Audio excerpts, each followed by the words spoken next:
Charmaine, we can.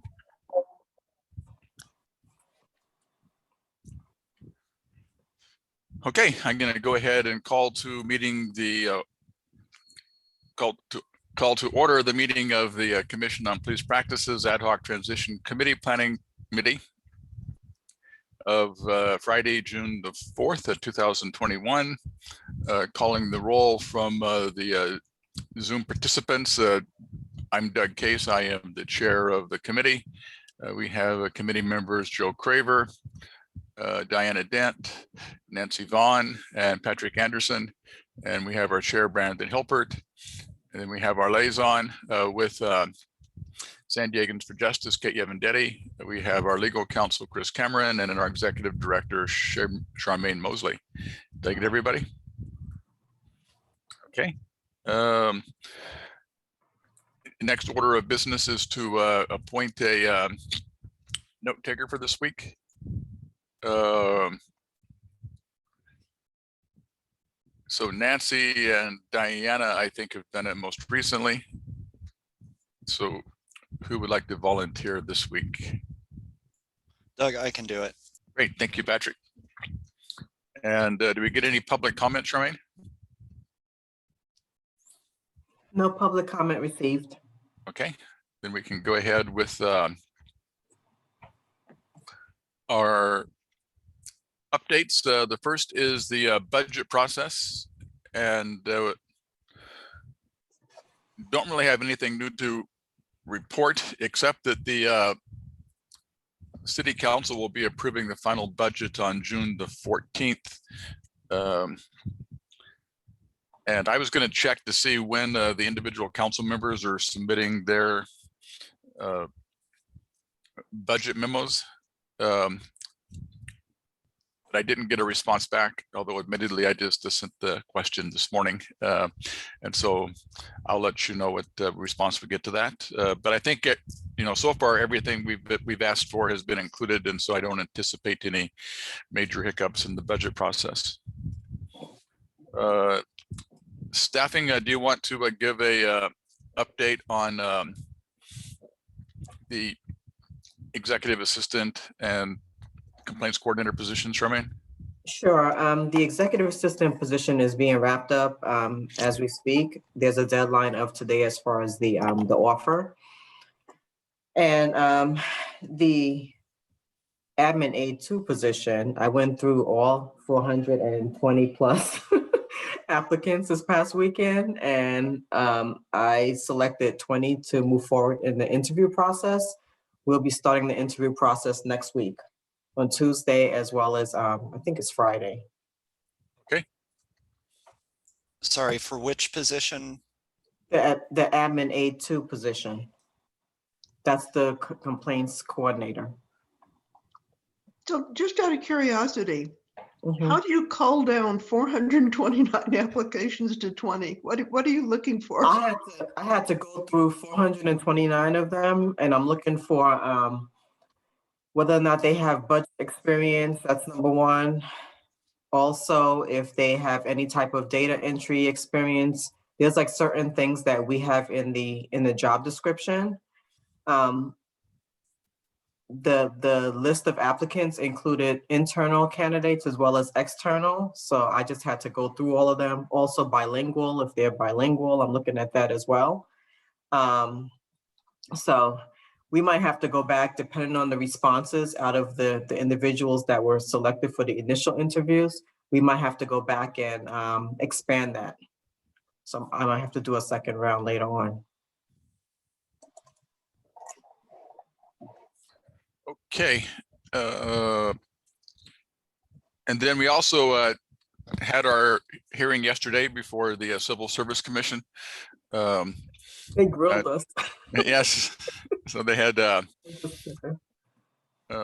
anyway, so we had a total of 5 positions: the general counsel, the policy analyst, the performance auditor, the supervising investigator, and the investigator. Did I name all of those? Yes. And Actually, it was a fairly simple meeting. I was expecting a hearing with lots of questions and so forth. Their entire commission meeting lasted 20 minutes, although they did have a closed session beforehand with some hearings that probably had spent time. But they took all of the requests for exemptions together. So there were several different departments that were requesting exemptions from the classified service, and they did it on consent with no questions asked. And so it took all of a minute to hear our our hearing, but that was fine with us. So now it moves on to the city council, who have to create the positions by ordinance, and but hopefully that should and the city will take care of preparing that ordinance and so forth, and so it should just be perfunctory. And I just realized I'm looking at the wrong version of the agenda, so I'm going to print one out in just a second so I can see it. But the next item of business was the assistant executive director position, and we asked Patrick to see if he could work on the job description, and then also come back with some proposals for how we might proceed with the selection process. And so I'll let Patrick see. Yeah, I don't have an update. For personal reasons, I have been focused on things here at home over the last week, so I will turn to that this week. Okay, no problem. And then the implementation ordinance and permanent standard operating procedures. Well, actually, we do have a couple of updates on that. I sent everybody yesterday two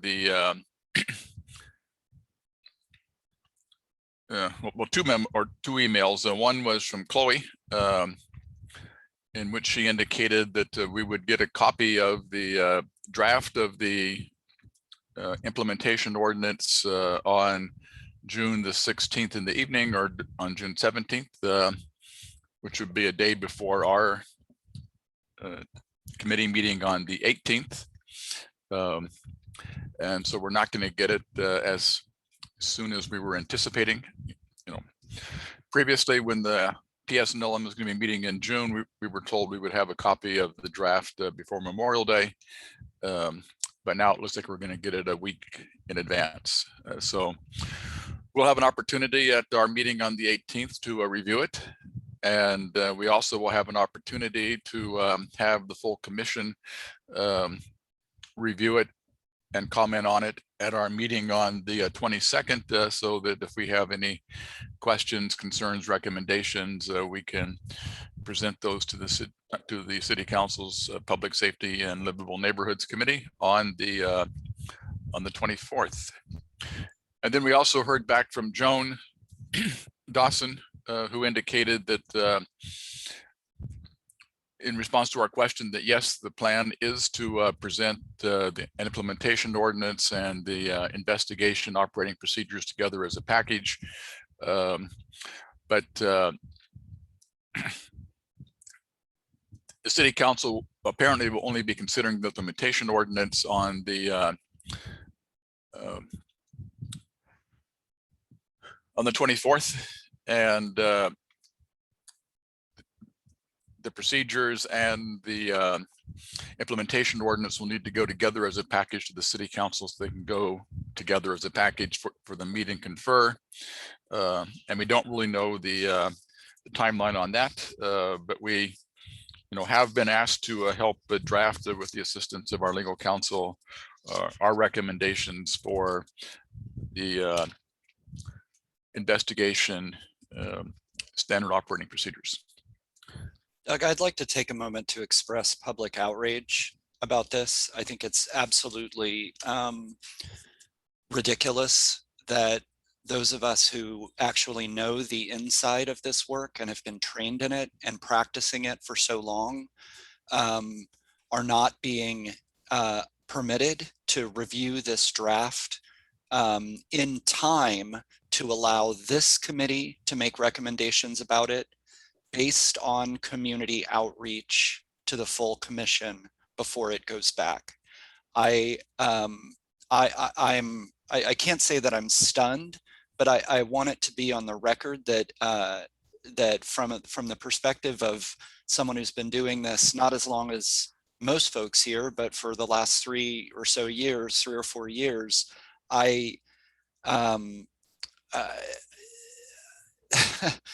the oversight practitioner work is a set of skills that if you've never done it, to assume that you can just put together an ordinance without slow, deliberate consultations with experienced people seems to me outrageous. From the perspective of community outreach, where the force of Measure B and the language of Measure B requires community input in a much more sustained and transparent way than the previous model. It seems to me that giving us 1 week before this meeting to look at this means that I have no opportunity to take it back to the community, get feedback, bring that feedback to this committee, or bring the feedback to the full interim commission. It feels like a slap in the face. And my question, which I hope we can get an answer to, is how many times have representatives of SDPD and or POA been permitted a sneak peek at the draft or at language from the draft? I want an answer to that question on public record. And I hope that this committee can take that question and insist on getting an answer. If not, then I think we should show up at these meetings and ask over and over and over again until we know.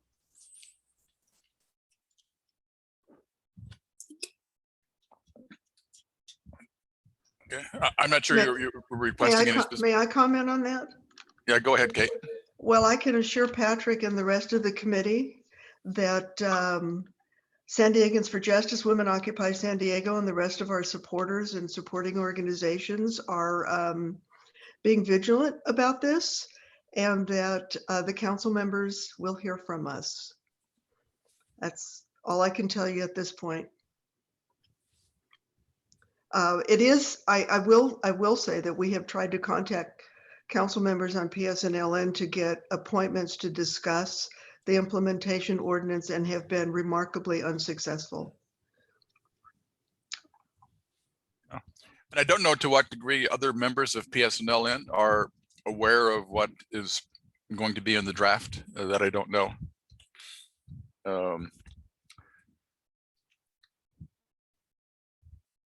So, Doug, can I have a commitment from you as the chair of this committee and or Brandon as the chair of the interim commission to get an answer to that question of how many times SDPD and or POA have been permitted to look at draft language? yeah, it may be more appropriate for Brandon. I was going to say I can draft a memo, but obviously I can't guarantee they'll respond to it. But I mean, I think it's kind of like our recommendations to the police department. I mean, it's sometimes we have to follow up several times. And I think, Patrick, to your point, I absolutely agree. I think the fact that they're not even consulting with us, I think is troublesome. I mean, they don't have to do as we recommend, but I think the fact that they're not even consulting with us in that process, I think is troublesome, being as we seem to be the only ones that are doing any kind of public outreach. So yeah, I can, I'll draft a memo and send it over to her and ask. And is that a question for Joan or a question for, I'm not sure who the question should be directed to. I think it's a question for anybody who will answer it. And even better if we get multiple answers. I'm curious to see if those answers line up. I think asking the question of everyone, I would ask the mayor. If the mayor happens to know, I would ask the chief. I would ask Jack Schaefer of the POA. I would ask Joan. I would ask everybody. I would ask each city council member and get their answer on the record or their lack of an answer on the record. And let me clarify your question, because there's a difference between sharing a draft with leadership of the department and sharing a draft with leadership of the POA. So I'm not sure if you're I'm question asking is- about both, because Okay. if PD has seen any draft language, then I'd like to know why we haven't and why the community hasn't. And in addition to that, if the PO, I think the question is for both. How much of it have they seen? How many times have they seen it? Which language have they seen? I know I'm heated about this, but having put, as we all have, so much time, energy, thought, and careful preparation into this committee while continuing to do the work of oversight, and while making, I think over the last year, we've made more sustained, truly engaged attempts, all of us have, to be engaged with community members than in recent memory on the CRB. And the fact that that is being repaid with silence, a lack of transparency, and a lack of accountability in reference to a body that is specifically about transparency and accountability is, I don't even know the adjective. I think I've used all my adjectives. I'll stop there. The question's for both of them. Okay. And I share your frustration, although I would be careful to be accusatory, because I don't believe that Council Member Montgomery Stepp is working in close consultation with the police department. I'm not accusing anybody of anything. All I'm saying is we haven't been consulted, and it seems outrageous. Okay, I agree. I just wanted to, make sure that we're not making accusations. And I'd just like to add that I think that another piece of this for the community is that it highlights the conflict within the city attorney's office that Measure B was partially to correct, and that is, who do they represent? They represent the police department. They represent CPP. They don't represent CPP anymore. They represent the city. And so I think there's a level, I don't know that the word distrust is too strong, but there is a level of concern about what the focus of the draft ordinance is going to be. Is it going to be to protect the city and the police department, or is it truly going to be to serve the community? So I obviously echo everything that Patrick's had to say. So, okay, anything else? Okay, so office space, we have nothing new. Standing rules, we have nothing new. Community outreach, let me ask Patrick this question. We clearly will have a very short time frame to get any public input, but I'm wondering whether or not we might have the ability to do something on between the transition committee meeting on that Friday and the commission meeting the following. Yeah, I'm happy Okay. to do that. I mean, of course I will. I committed myself to hosting as many community roundtables as were needed. And most recently, I said I would host one as soon as we received, I would schedule it as soon as we received the language. At this point, the question is, what is the community outreach for? And I have to tell you, the community outreach is probably going to be, I mean, I'm there to moderate and facilitate, but what I'm hearing from people is that, knowing we have built trust, we have attempted to build trust as an interim commission, that we will listen to the community, and pretty much every single recommendation they gave us during those first 4 or 5 community roundtables, I think all of them we pushed forward. We vocalized for them. Every single one of the top line ones we put into our recommendations. To remove the deliberative possibility of continuing to build that trust by listening and folding those recommendations into our own. The city council is actually, I'm sorry, the city attorney's office in this process is actually, I don't know what metaphor to use, cutting us off at the knees or something. What are we supposed, yes, I'll host a community roundtable and I will share everything we have and explain the calendar and express this committee's frustration that this has happened. And I will listen and gather information and pass it on in whatever way I'm able to do that. Okay, looking quickly at the calendar, there's a major community event on the morning of the 19th, the Woman of Color Roar breakfast, which is in the morning. The 20th, which is the Sunday, is Father's Day. So I'm thinking maybe the best time to do it would be in the afternoon on that Saturday. Why not do it on the Monday? Oh, Monday is, I didn't think of that. Hold on a second. If there's I don't want to in any way cross program with the event you're describing on Saturday. I think Father's Day is an important holiday for lots of people. So why not just do it on the 21st? Charmaine, can we get on the calendar for that? Saturday, as a heads up, is also Juneteenth. So yeah, I mean, I'm sure there will be events based on that as well. Yeah, there's no way I'm. Yeah, I mean, in fact, that's why that breakfast is scheduled on that day, is that it's June. Yeah.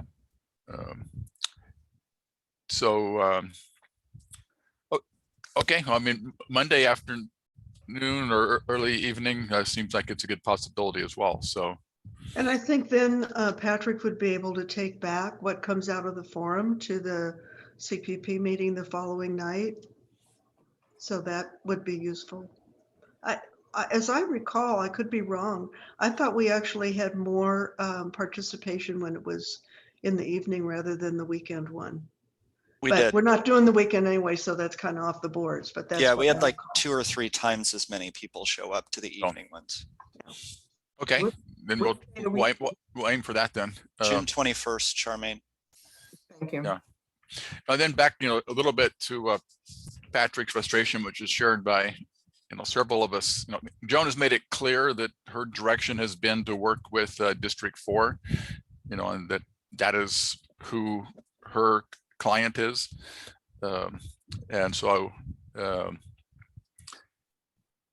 it's also clear from the response that Chloe gave, that the direction was that the city attorney was to work with District 4 in preparing the ordinance. And so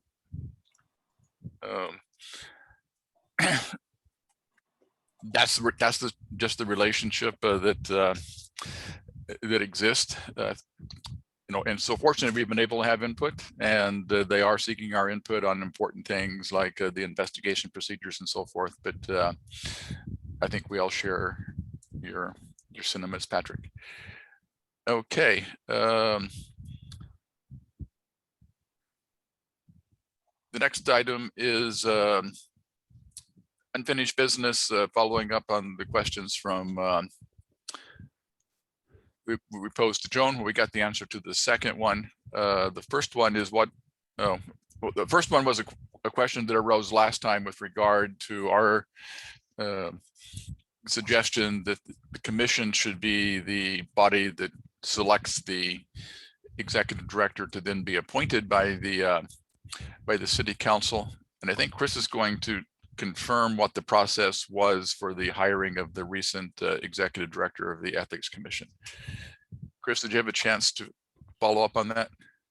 I did not have a chance to go back and look at the code, but if you want to come back to me later in the meeting, I can be a little more specific. I can confirm that was the process, that the recruitment and selection process occurred at the commission level with then a recommendation that had to be ratified by the council. But what I was going to do, and I'm sorry I didn't have a chance to do, was to go back and kind of try to compare the provisions in the municipal code to make sure that they're not municipal code, the charter, to make sure there isn't some reason you guys could not, if the council decided that's how they wanted to do that here. And Charmaine, your screen I was gonna changed. say, just a heads up, yeah, your screen went to an empty email instead of the agenda.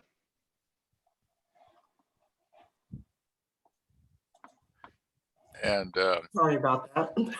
anyway, so and again, we don't know what's going to be in the implementation ordinance with regard to that. But I think if they do propose that the city council be the selection body, that the precedent of the other independent commission, i.e. the ethics commission, I think it's a powerful argument for our proposal. Okay, can you put the agenda back up, Charmaine? Because like I said, I don't have it in front of me because I printed out the. Sorry, I was trying to block out that time for the roundtable. Hold on 1 second. Okay.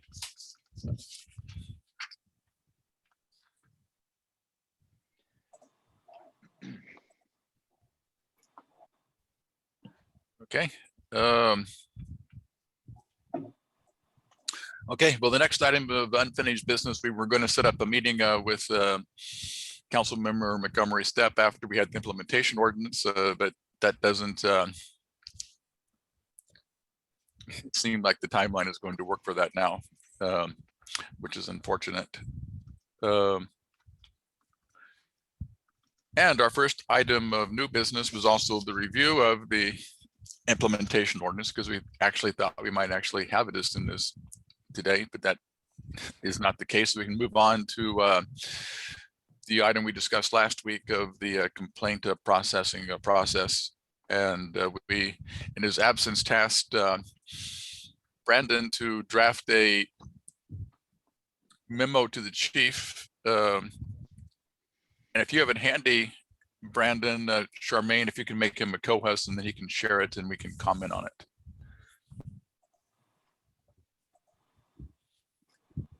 While he's pulling that up, can I just ask for people's opinions, especially Kate, I think, what time should we use as a starting time for the roundtable? Should we say 5 p.m.? I'd say 5 or 5:30. Let's, I'm just, it's kind of like after work time.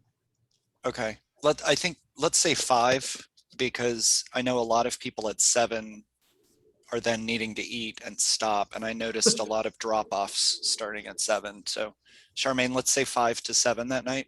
Thank you. Okay. Sorry. Okay. So Patrick is, not Patrick, Brandon is putting up the memo that he wrote. Why don't we just read through it and see if we have any questions? And so what I was thinking is, I tried to look at the notes from the meeting you guys had, and I tried to incorporate everything that I saw. But what I thought would probably make the most sense is we can kind of just edit this on the fly. And I think Doug, I heard you sent this out to everybody. So if people have comments or feedback, or if you want to just read through it now, we can just make some quick changes and then let me know when you want me to scroll down to the lower part of the memo. I want to give everybody a chance to read through this. I would say the first paragraph, just replace that last November with November 2020.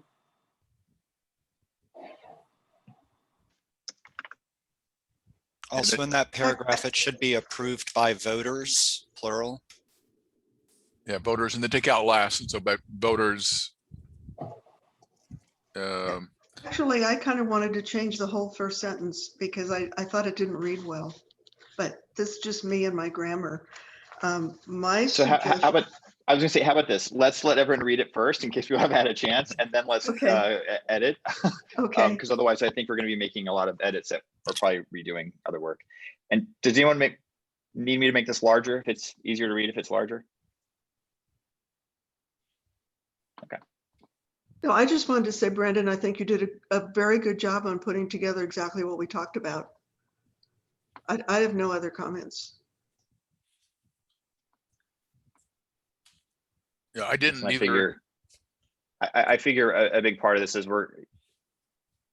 I'm hoping that we'll be able to get a response quickly from the department on this, and then we can move forward. But I did have just to give everyone a heads up, I did have several conversations with Lieutenant Pick, who used to be at Internal Affairs, and she had kind of started this process with the change of guard at Internal Affairs. I kind of have a feeling we're probably gonna have to start over.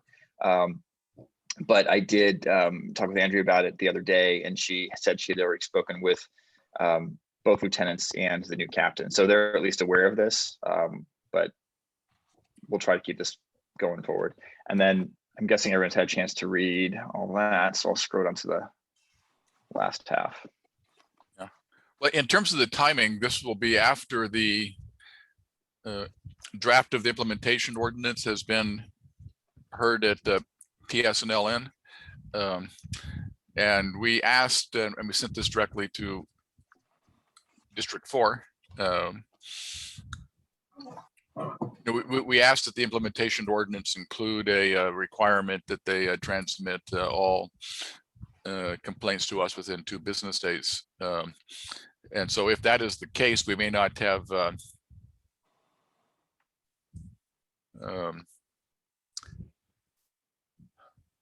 Well, the need might change. I mean, then yeah. So formalize it. yeah. Well, we still need to talk about the process and whether access to IE Pro and how it's going to be done and so forth. But we may have some ammunition if they're going to be required eventually by law to do it. Plus you want to start doing it immediately. We don't want to wait until we have an implementation ordinance. So the charter amendment is in effect, and the department is required to, submit those to us. It doesn't specify in the charter amendment what the time frame is, but as Kate pointed out last week, we should have been receiving them since since December 18th, and we haven't pushed the issue because we haven't had the ability to process them. But now that we do, it's not a matter of whether they're required to do it or not. It's simply a matter of what is the best way of receiving those complaints.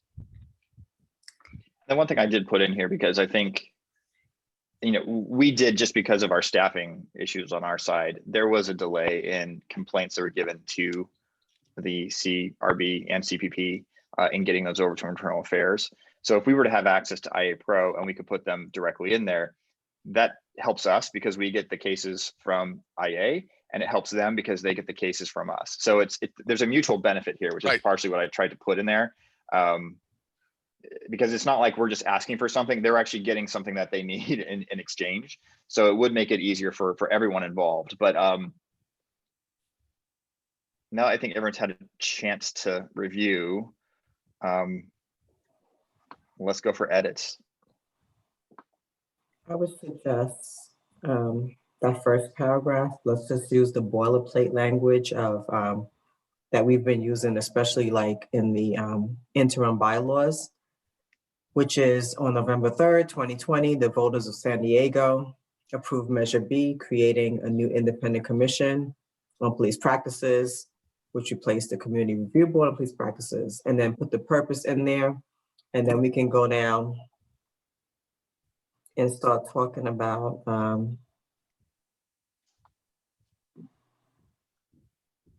what the committee wants the department to do.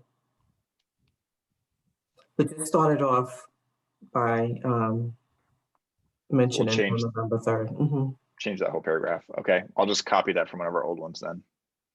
You can copy what we use in the memo for the personnel department, that boilerplate language. I'll just send it to you. Okay.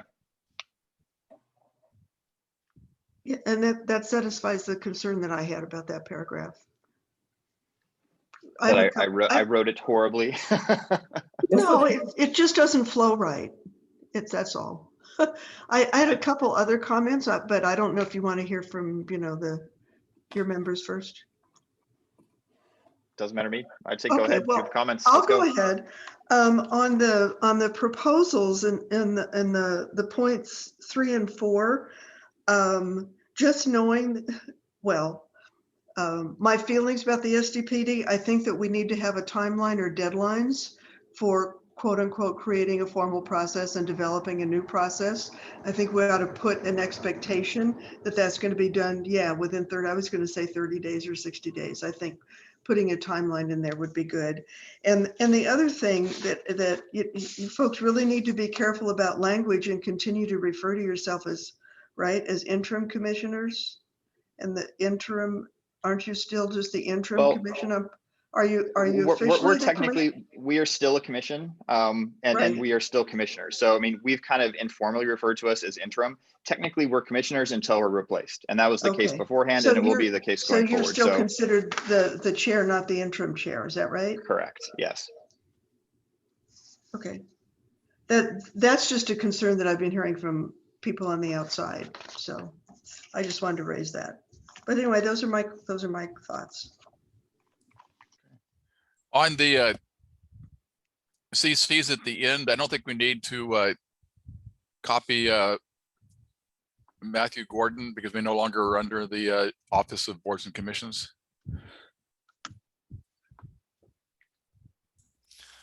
Brandon, going back to Kate's point for a minute, I've also been hearing this from a lot of people that they prefer to stress the fact that we don't yet have an ordinance. It's not really about us as people. It's not really about this group of people. It's more about wanting to stress on every front that this is still interim because we have not been given the resources or the authorities that Measure B grants us. Is there anything that would stop us from going ahead and just signaling that by saying interim? I guess where you're proposing we make that change?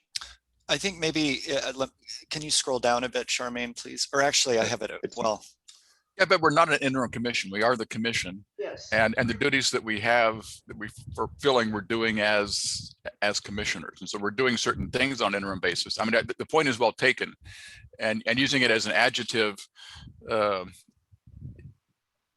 to make the point that, yeah, to make the point, but using it in an official document. And so, the name of the commission is not the interim commission, but it is appropriate to refer to it as an interim commission, if that makes sense.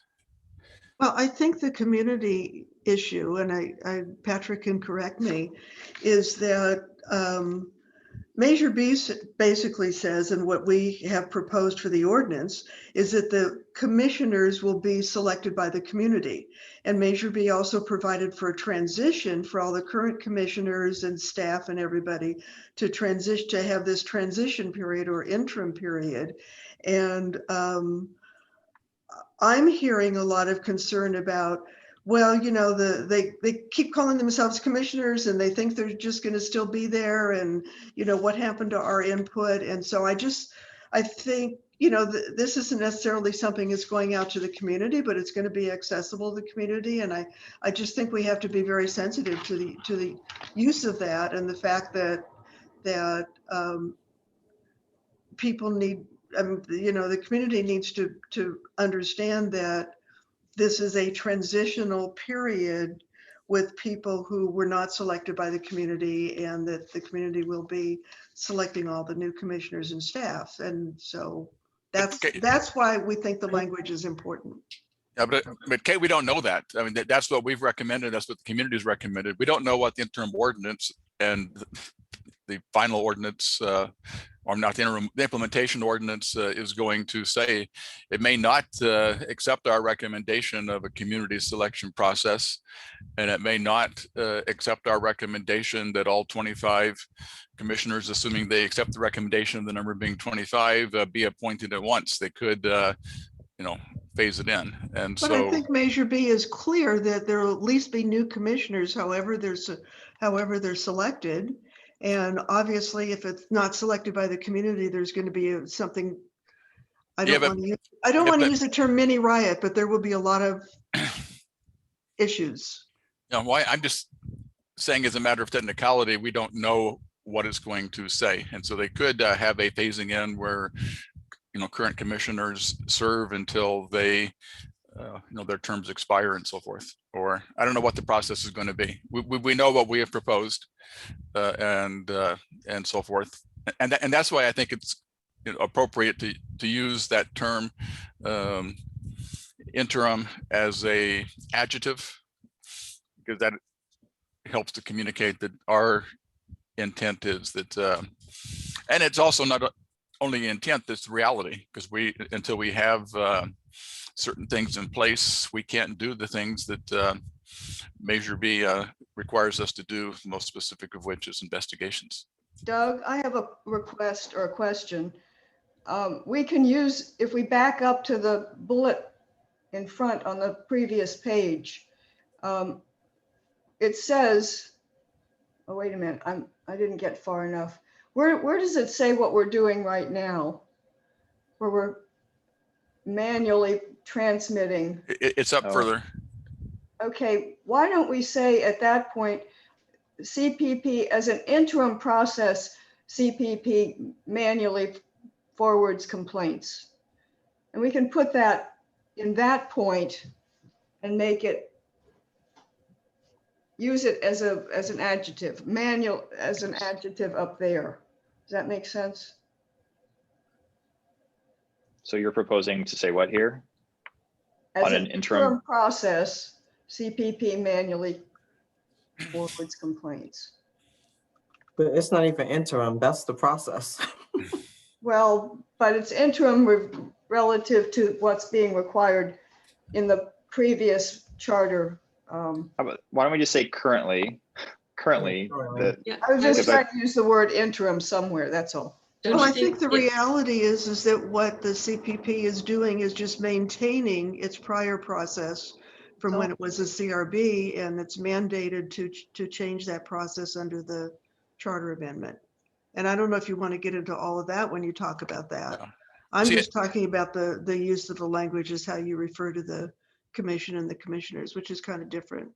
Yeah, well, and I wouldn't have any problem, for example, putting currently and then putting interim, not a capital I, but a small I as an adjective, not a part of the name. So currently the interim CPP.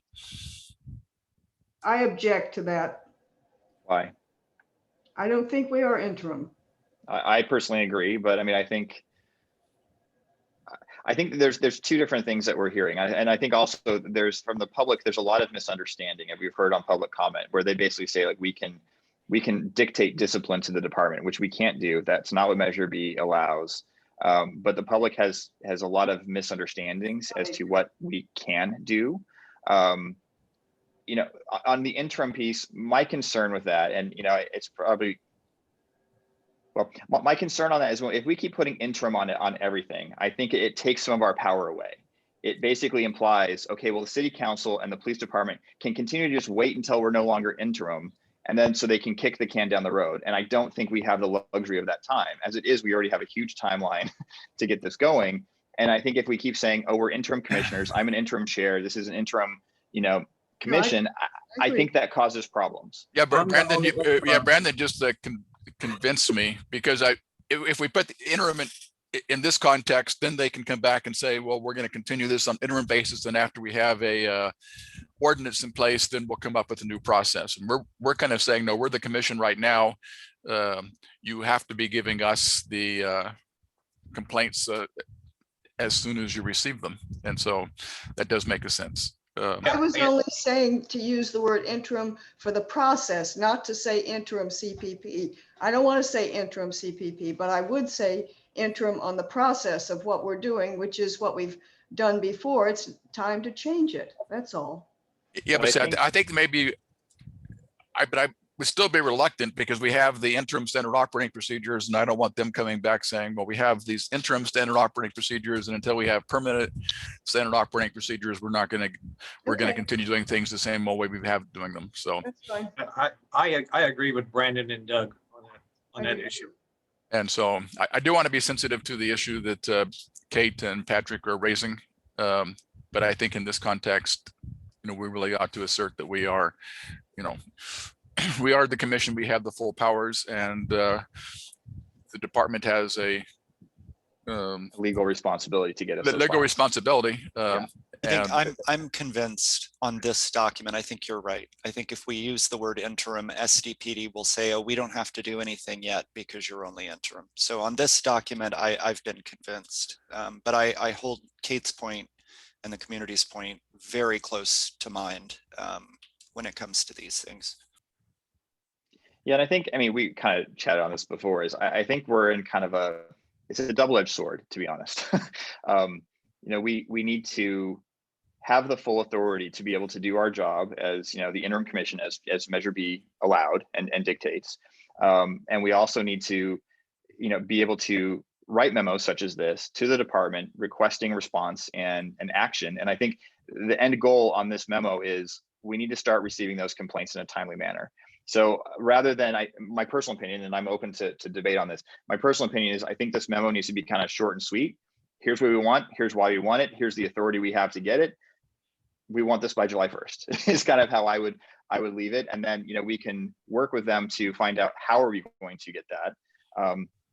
I think what we've done, you know, just sharing this with you guys, because I don't know if all of you have been part of those conversations in the past. When we've had our meetings, quarterly meetings with the chief, we've in the past asked to have access to IA Pro. There's some logistical issues there. I do think that is probably the easiest and most convenient way for us to be able to transfer our complaints to them and their complaints to us. You know, I know there's some issues where like, oh, we have to have a background check and you have to have some training. Charmaine has offered to do everything that's required in order to make that happen. So I think we just need to find a way to make that happen. And especially now that once we get a complaints coordinator, that person I think would also need to have access to that. Now, I know the department basically said they didn't want having everyone on the commission having access to it. I totally agree. I think most commissioners don't want and don't need to have access, but I think the goal is, here's what we need. How do we get this by July 1st is kind of what I would like to see with this memo.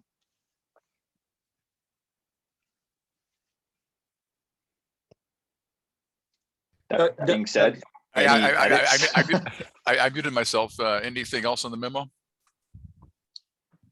Okay, then like, you know, Brandon's free to go ahead and send it. So what I'm going to do, just to kind of confirm, I'm going to swap out this first paragraph with the paragraph that kind of recaps. It's like our boilerplate that we've used. Charmaine, I think, was going to send me the document that we used for all of our personnel related stuff. So I will replace that one paragraph and then everything else will pretty much stay the same. Everyone in agreement? I see nodding heads. Yes, We're just good? for Executive Assistant Chief McGrath. His name is spelled incorrectly at the bottom. Okay. There's a capital G. Oh yeah, right. I actually pulled that off the city's email system and I was like, well, perfect. Okay. Okay, I got a private message from Chris saying that she's got the answer to the question regarding the selection of the executive director. So we'll go back to that issue. So I took a look at both the municipal code and the charter. And what I guess I would say is that the bottom line is in the CPP charter provision, it talks about, it says the city council must appoint and establish the initial compensation for the executive director. So it makes it clear that they appoint the executive director. Now, how they determine to undertake that process would be within their control. The Ethics Commission is not a charter-based commission. It was created by municipal code change, which was approved by the council. And in that one, in the municipal code, it specifically and expressly says in the definitions, executive director means executive director of the commission, Ethics Commission, who has been selected by the commission and confirmed by a majority of the council in accordance with another section within that section of the municipal code. So there, at least at the municipal code level, they decided to expressly indicate that the selection process would be undertaken by the commission. So I guess what I would say is that since the charter makes it clear that the council appoints it, it's really going to be within their control and how they determine to promulgate whether they want to own the whole selection process or they want to work with the commission to effectuate that selection process with them then approving at the end. Okay, thank you. That's helpful. So it's an issue to advocate on, I guess. is what Right. I would say. And I think that maybe, the issue came up, I know, when the language was being considered, because the original draft that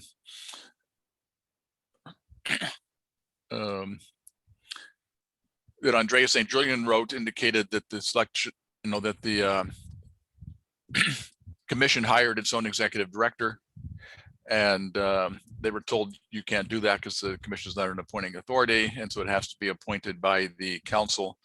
But it could have been originally written the way that the Ethics Commission ordinance was written, but District 4 chose in moving forward with the initial ordinance not to do it that way. And so And I think it's a bit of a nuance. I think that would have simply taken some discretion away from the council in how they determined to implement this. I think that the information they were given was accurate, that the commission itself can't be an appointing authority. And they just aren't as specific at the charter level in saying how that appointment will come to pass. Okay, so I think, we're kind of in a holding pattern, and we'll see what the language of the proposed ordinance is, and then we can, excuse me, we can move forward from there. Charmaine, do you mind putting the agenda back on the screen?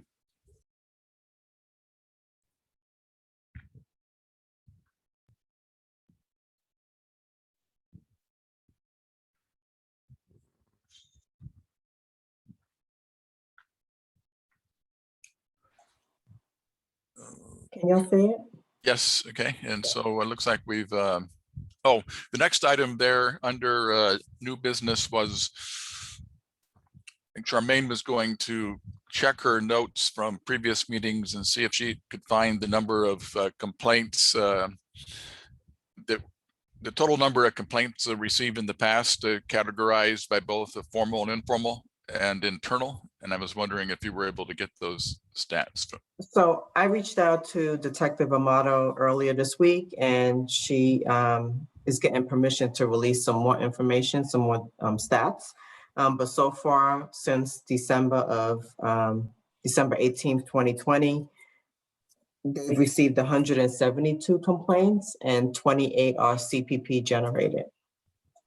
What was that number again? 172. Okay, and of those, 28 are CPP generated. And I also requested the number of informal complaints and internal investigations. So she has to get permission to release the stats for that. I don't know why I she just needs. say one thing. I find it really troubling that they need to have permission to release the numbers of complaints to us. I mean, we're the oversight body that is trying to make sure that internal affairs is doing the right job. And the fact that they can't even just give us the numbers, not even like, this is this specific type of use as a use of force. They can't just tell us you have 125 or whatever it is without asking for permission. I find troubling. Just my little rant is over, but that's ridiculous. No, I agree, which is why we recommended that the implementation ordinance include access to all department records so that we could do our oversight function and not just have it limited to complaint records. But there was at a previous, I think it was a policy committee meeting, in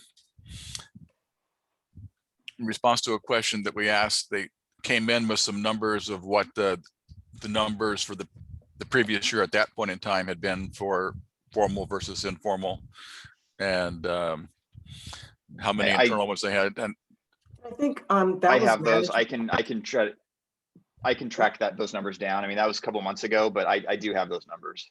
So my request went to Detective Amato. It didn't go to the internal affairs captain. So maybe she, in her role, she has to get that permission. And I know at our policy committee, it was easier because we had internal affairs management at the table. Right. Well, and then also we wanted to give the new captain a little bit of time to kind of get up to speed before we had a meeting, but I did request that the cabinet have a meeting with him to kind of reset expectations and kind of, have him officially meet us, and then we can go over a couple of things we want to talk about and just kind of the process going forward. I can bring this up as well. I think it's important that we have frequent and updated data on how many complaints we're getting, because I know frequently when I've had contacts with the media, they've asked questions like, how many more cases are we getting this year compared to last? And it's not efficient for us to have to always go back to IA and ask them, hey, this week, what's the new number? So I'll add this to the agenda when we have the meeting with the captain at IA.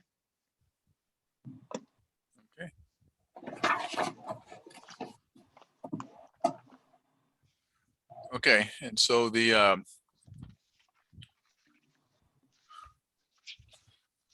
next item of business, let me just do a time check here. It's 12:55. Do we want to spend time working on the discussion of what needs to be included in the memorandum of understanding, or do you want to hold that for next week?